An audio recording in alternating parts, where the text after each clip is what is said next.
Shalom à tout le monde.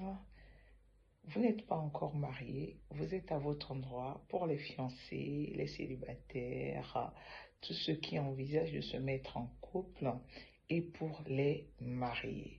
Parce que souvent nous nous marions, mais on n'a pas les bases pour mieux comprendre ce qu'est être en couple, vivre avec l'autre. Donc vous êtes à votre place.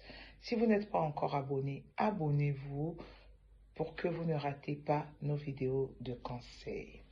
Aujourd'hui, nous allons commencer une séance où nous parlerons des ennemis du couple, des ennemis du mariage, les ennemis de l'amour.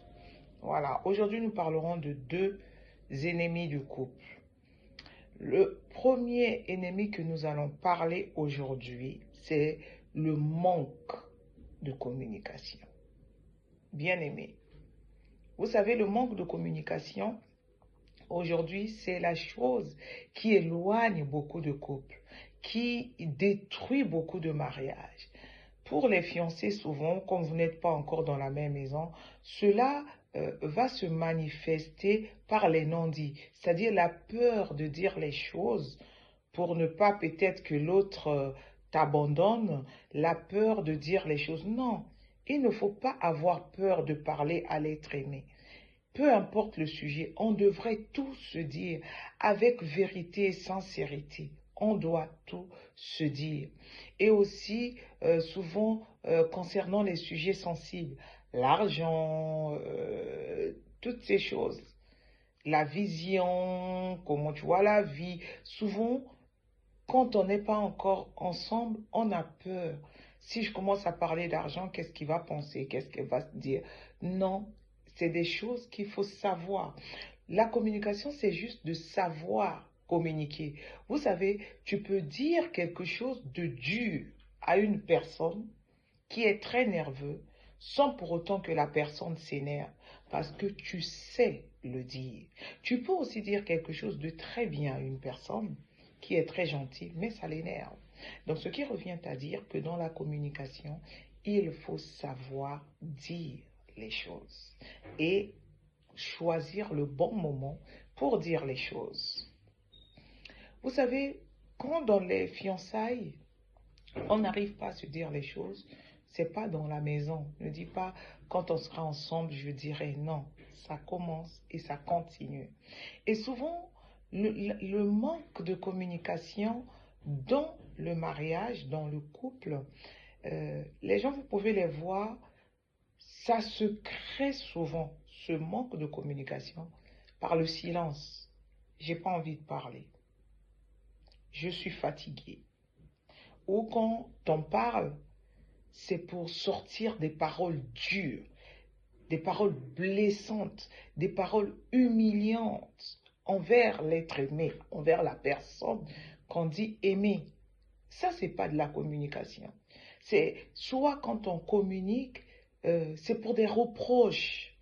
Ça, c'est pas de la communication. Que vos paroles soient aromatisées, que vos paroles soient remplies de bonté, d'amour, parce que vous partagez ou vous partagerez la vie de cette personne. Vous serez une seule personne. Évitez de vous dire des choses blessantes pour faire du mal. Il y a des gens qui ont l'art.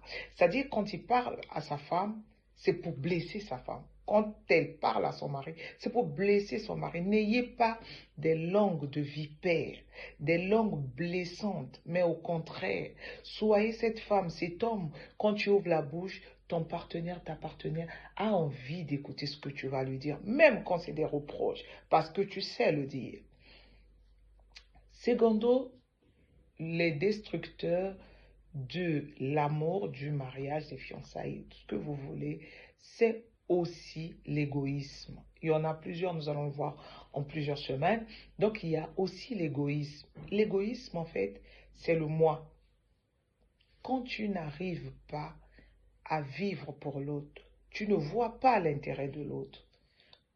Que tu sois fiancé, que tu sois marié, que tu sois... C'est toi d'abord. Tu ne peux pas faire des sacrifices. Tu vis que pour toi. Dans le couple, Vous savez, le mariage, c'est pas une relation où tu es seul, mais c'est là où vous êtes deux. Donc, quand on est deux, on doit cohabiter, on doit marcher ensemble. Il nous faut faire des sacrifices. On remplace le moi par nous, mon bien-être par notre bien-être. Et ça, les deux conjoints doivent le faire. Ce n'est pas un seul conjoint. Parce que le mariage ne fonctionne pas quand il y a une seule personne qui fait des efforts. Les deux. Je parle en notre nom. Je ne parle plus en mon nom, mais en nos noms, au nom du couple. C'est comme ça que les choses vont évoluer. Je ne cherche pas que mon bien-être, que mon intérêt. Dans ce que je fais, je cherche aussi l'intérêt de ma femme, de mon mari. Vous savez, à force de vouloir le moi, quand l'autre ne trouve pas sa place, souvent la relation ne fonctionnera pas. L'autre doit trouver sa place dans la relation, dans le couple. C'est ainsi que vous allez vivre un mariage, un couple heureux. Si vous n'êtes pas encore abonné, abonnez-vous. Si vous êtes célibataire et que vous cherchez votre âme sœur, n'oubliez pas, allez-y vous inscrire à deuxpargrâce.com. Si sur le site vous n'arrivez pas, vous pouvez aussi nous envoyer un message via WhatsApp. Il suffit de dire mariage. Nous allons vous mettre en contact avec les célibataires chrétiens qui vous conviennent. Shalom à tout le monde. Et pour les couples, nous vous aidons également par les prières, par des conseils. Si vous avez besoin de nous, vous pouvez nous connecter toujours via ce numéro en envoyant couple et nous vous dirons comment faire. Nous comprendrons que vous avez besoin d'aide par rapport à votre couple, conseil ou suivi, peu importe. Que le Seigneur vous bénisse. Shalom.